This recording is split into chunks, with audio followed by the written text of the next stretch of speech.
દબાવતા હોય ને તેદી કાંડું મરડીને બેઠા થઈ જાય કે વયા આવજો હામાં અમારી ત્રેવડ છે મરવાની ને મારવાની, તો દેશ ઉભો રહે. હા, પડકારો કરી દો કે હવે રાણો રાણાની રીતે છે તો હાલે ભાઈ. ને આપને કીધું ને ગુજરાતનું પાણી છે, આ ગુજરાતનું પાણી દુનિયાના પાણી ઉતારીને પાછું વળે તો માનજો કે મોદીનું ગુજરાત છે યાર. દુનિયાના પાણી ઉતારી નાખે અને જેની હાલમાં 70 વર્ષ થઈ ગયા, એક નહીં, બે નહીં, ત્રણ નહીં. અમે એકચ્યુઅલી આમ કરવાના છીએ, યોગ્ય સમય એકચ્યુઅલી આમ કરીશું. તમારાથી કાંઈ ન થાય ભાઈ.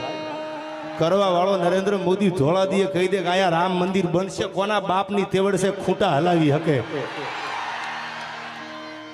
હા, અમે એકચ્યુઅલી આમ કરવાના, અમે એકચ્યુઅલી આમ કરીને 70 વર્ષ સુધી પથારી ફેરવી. અને સાહેબ આવ્યો દિલ્હીના લાલ કિલ્લા માથે ડગલું દીધું, સડાવ સડાવ સડાવ ડગલું દીધું. 1 વર્ષથી નહીં, 2 વર્ષથી નહીં, કોઈ જ્ઞાતિનો નથી. હું કલાકાર કોઈ જ્ઞાતિનો હોય, કોઈ પક્ષનો માણા નથી. સાંભળી લ્યો, નજરે જોયું છે બોલું છું. 70 વર્ષથી વાત હાલતી હતી, અમે આમ કરી દેવાના, અમે આમ કરી દેવાના, અમે આમ કરી દેવાના. હમી હાનમાં 100 ગ્રામ ગાંઠિયા ખાઈને હોઈ જાવ, તમારાથી કાંઈ ન થાય.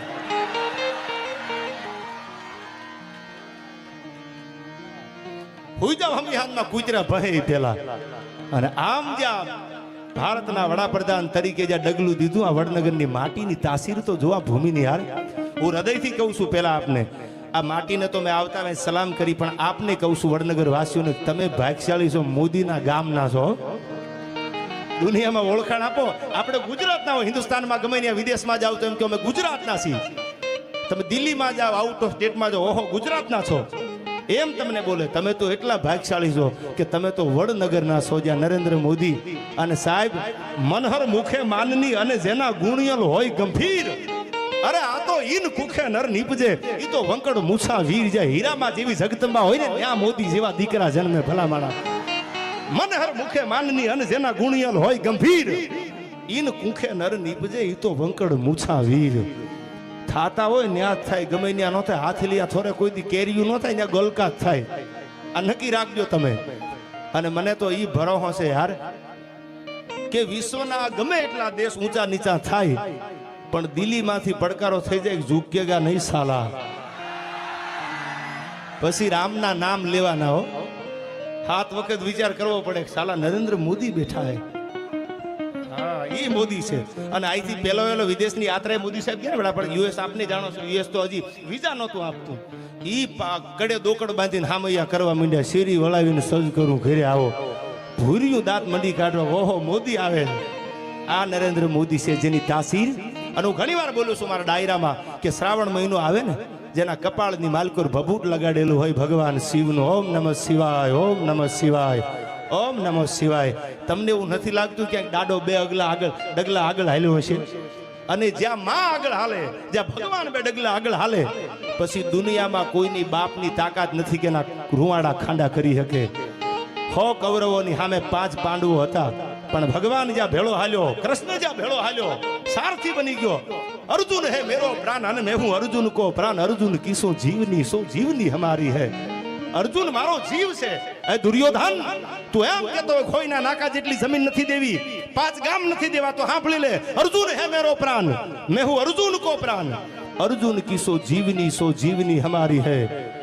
ખાલી દ્રૌપદીના ચીર જોઈતા હતા. સાંભળજો આ દેશનો દેવ કેવો છે. તેથી દ્રૌપદીએ સોમભાઈ પડકારો કર્યો ભગવાનને કે તારી હગી બેન હોય અને તારી સગી બેનના ચીર કોક જોડતા હોય તો, તારી બેન સુભદ્રાનો વાળ જો થાય વાંકો તો હે કનૈયા, તું કાળો મટીન થઈ જાતો રાતો જાદવરાય, તારે ને મારે શેનો નાતો. તારી હગી બેન હોય ને જો એની આબરૂ લૂંટાતી હોય તો, તેજી ભગવાને નક્કી કરી લીધું, આહા તારી બેન સુભદ્રાનો વાળ જો થાય વાંકો તો હે કનૈયા, તું કાળો મટીન થઈ જાતો રાતો, તારો કલર બદલાઈ જાતો, તારી હગી બેન નથી એટલે ને મેણું કોઈને મારી નહીં, આ તો મેણું માથાનો ઘા. તેદી ભગવાનની આંખમાંથી આહુડા પડ્યા હતા, બેન મુજાતી નહીં દ્રૌપદી, હું આવું છું. અને તેદી ચીર પૂર્યા દ્રૌપદીના પોતાની બેનના, અને પ્રતિજ્ઞા લીધી, સાંભળી લે દ્રૌપદી, હું કનૈયો પ્રતિજ્ઞા કરું છું. આ સભામાં ગુરુવર દ્રોણ બેઠા છે, જેની એક એક ભુજાની માલકોર 20 હાથીના બળ છે દુશાસન જેવા, અને ભરી સભામાં તારા ચીર જોટ્યા છે, તારી આબરૂ લેવાનો પ્રયાસ કર્યો છે. હું પ્રતિજ્ઞા કરું છું કનૈયો કે કુરુક્ષેત્રના મેદાનમાં ગોતીને જો મૂળિયા ન ઉખેડું તો હું કૃષ્ણ ન કહેવાઉં. આ દેશનો દેવ હતો. અને એટલા માટે મને યાદ આવે ક્યાં જી હા માટે મને યાદ આવે ક્યાં જી હા હું વાલો નથી આ રાજો આ ભારતે કાયર દે. આપણો ભગવાન મજબૂત છે. આપણો ભગવાન કે નબળો નથી. તમે ઘણા મને બહુ જાજુ ભણેલા હોય ને કે એકચ્યુઅલી તમે આવી બધી વાતો કરો છો તો અત્યારના યંગ જનરેશનમાં અમારે યંગ જનરેશનને એમ કેવું કે તમે કાંઈ બોલતા જ નહીં, ખાલી આ મદદ વાળીને જોયા જ કરજો. સાહેબ અન્યાય થતો હોય, બેન દીકરીની આબરૂ લૂંટાતી હોય, ધર્મ હણાતો હોય, આપણી ભારતીય ભોમના કોઈ ઠક્કર સાહેબ હિમાડા દબાવતા હોય ને તેદી કાંડું મરડીને બેઠા થઈ જાય કે વયા આવજો, હામાં અમારી ત્રેવડ છે મરવાની ને મારવાની, તો દેશ ઉભો રહે. હા, પડકારો કરી દો કે હવે રાણો રાણાની રીતે છે તો હાલે ભાઈ. હવે એકચ્યુઅલી ઝઘડો કરવાનો યુગ નથી. બરાબર છે, બધી વાત સાચી. સમય બધું રૂડું લાગતું હોય છે, પણ સમય આવે ત્યારે ભગવાન કૃષ્ણ પણ બોલ્યા છે યદા યદા હિ ધર્મસ્ય. જ્યારે સમય આવે તેથી ભગવાને સુદર્શન હાથમાં લીધું છે ધર્મને બચાવવા માટે થઈ અને શમશેરું ખેંચાણી છે. ત્યારે મને પ્રસંગો યાદ આવે આયા. દેશભક્તિનો માહોલ છે, વતન હર ઘર તિરંગા આવ્યું. મને પ્રસંગ યાદ આવે જિજ્ઞેશભાઈ. ગીતો બધા જિજ્ઞેશભાઈને જ ગાવાના છો, આનંદ ઈ જ કરાવશે. આ અમે બે ભાઈ આનંદ કરાવવાના છીએ. પણ સાંભળજો, પ્રસંગ મને બહુ ગમે છે, આપને ગમશે, યુવાનો માટે ખાસ કહું. હર ઘર તિરંગા મોદી સાહેબે આ વખતે કીધું આપણને ઘરે ઘરે તિરંગો હોવો જોઈએ. દેશ પ્રત્યેની લાગણી અને વફાદારીની એક નિશાની હર ઘર તિરંગા. ત્યારે હું મારા ડાયરામાં બોલેલો હર ઘર તિરંગા. તિરંગા શું કામ? શું કામ? માતૃભૂમિ યારે પ્રેમ. આપણો ભારતનો આર્મી શહીદ થઈ જાય તો એને ડેડ બોડી ઉપર સાહેબ કફનમાં તિરંગો ઠાકવામાં આવે છે. સાંભળજો, એનું કફન તિરંગાનું હોય. અને તેથી એક યુવાન 1962ના યુદ્ધમાં અરુણાચલ પ્રદેશમાં બનેલી સત્ય ઘટના સાંભળજો. યુવાનો માટે ખાસ કહું છું, જીવવું હોય ને તો આવું જીવજો. તમારે જો જીવવું જોઈએ ને, ઘણા એમ કે એકચ્યુઅલી જીવી લેવાય. એટલે એકચ્યુઅલી જીવી લેવામાં શું આવતું હોય આપણને ખબર ન પડે. એમ નહીં, જીવી કેવું લેવાય એનો દાખલો તમને આપું, સાંભળજો. જો જીવવું હોય તો ભગતસિંહ જેવા જીવીને થઈ જાવ, ચંદ્રશેખર આઝાદ જેવું જીવી લ્યો, રામપ્રસાદ બિસ્મિલ જેવું જીવી લ્યો. સાહેબ, મને અફસોસ એ વાતનો થાય છે કે કોલેજમાંથી નીકળવા વાળી દીકરી હોય કે કોલેજમાંથી નીકળવા વાળો દીકરો હોય, એ બહાર નીકળે અને ઠક્કર સાહેબ આપણે એને પૂછો તો રામાયણનું કદાચ બધા એવા નથી હોતા, પણ ઘણાને નોલેજ નથી. અમારો અનુભવ છે કે સુમિત્રા કોણ હતા એકચ્યુઅલી મને નથી ખબર. તમને રામાયણની ખબર નથી યાર. ભરત કોણ હતા એકચ્યુઅલી મને નથી ખબર. આ આપણી કમનસીબી છે, એટલું યાદ રાખજો. રામાયણ આપણો ધર્મ ગ્રંથ છે. તમને તમારા દેશનું, તમારી સંસ્કૃતિનું જો નોલેજ નહીં હોય તો બીજા દેશને આક્રમણ કરીને તમને હરાવતા વાર નહીં લાગે.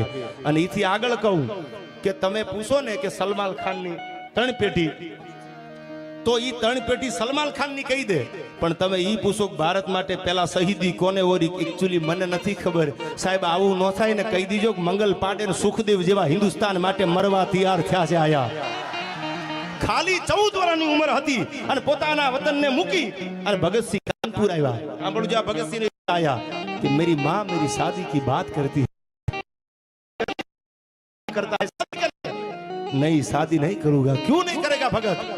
અને તેથી ભગતનો જવાબ કાનપુરમાં સાંભળજો. આ પંજાબ થી અમને પૈસા નથી આવતા, કવર નથી આવતા કે તમે આઈ લો પૈસા ગુજરાતમાં વાતો કરજો. અમારે બોલવી પડે છે સાથી ઠબકારીને હિન્દુસ્તાન માટે લોહી રેડ્યા છે યાર. અને એને એમ કીધું કે ભગતસિંહ ક્यों शादी की मना करता है? तेरी आ भगत बोलो से अब तो आजादी मेरी दुल्हन बनेगी, हमारी प्रतिज्ञा છે. अब आजादी मेरी दुल्हन बनेगी, सरफरोशों की तमन्ना अब हमारे दिल में है. अरे देखना है जोर कितना बाजुए का तिल में है. राम प्रसाद बिस्मिल ब्राह्मणों દીકરો હતો, પડકારો કરીને બોલવા વાળો કે કોની ત્રેવડ છે અમારા દેશની સામે મીટ માંડે. લાહોરની સેન્ટ્રલ જેલમાં દીદી કાગળ આવ્યો, રામ પ્રાણલાલ મહેતા નામનો ભૂલતો હોય એના વકીલ, અને આમ જ્યાં કાગળ હાથમાં દીધો, ફાંસી લખેલી.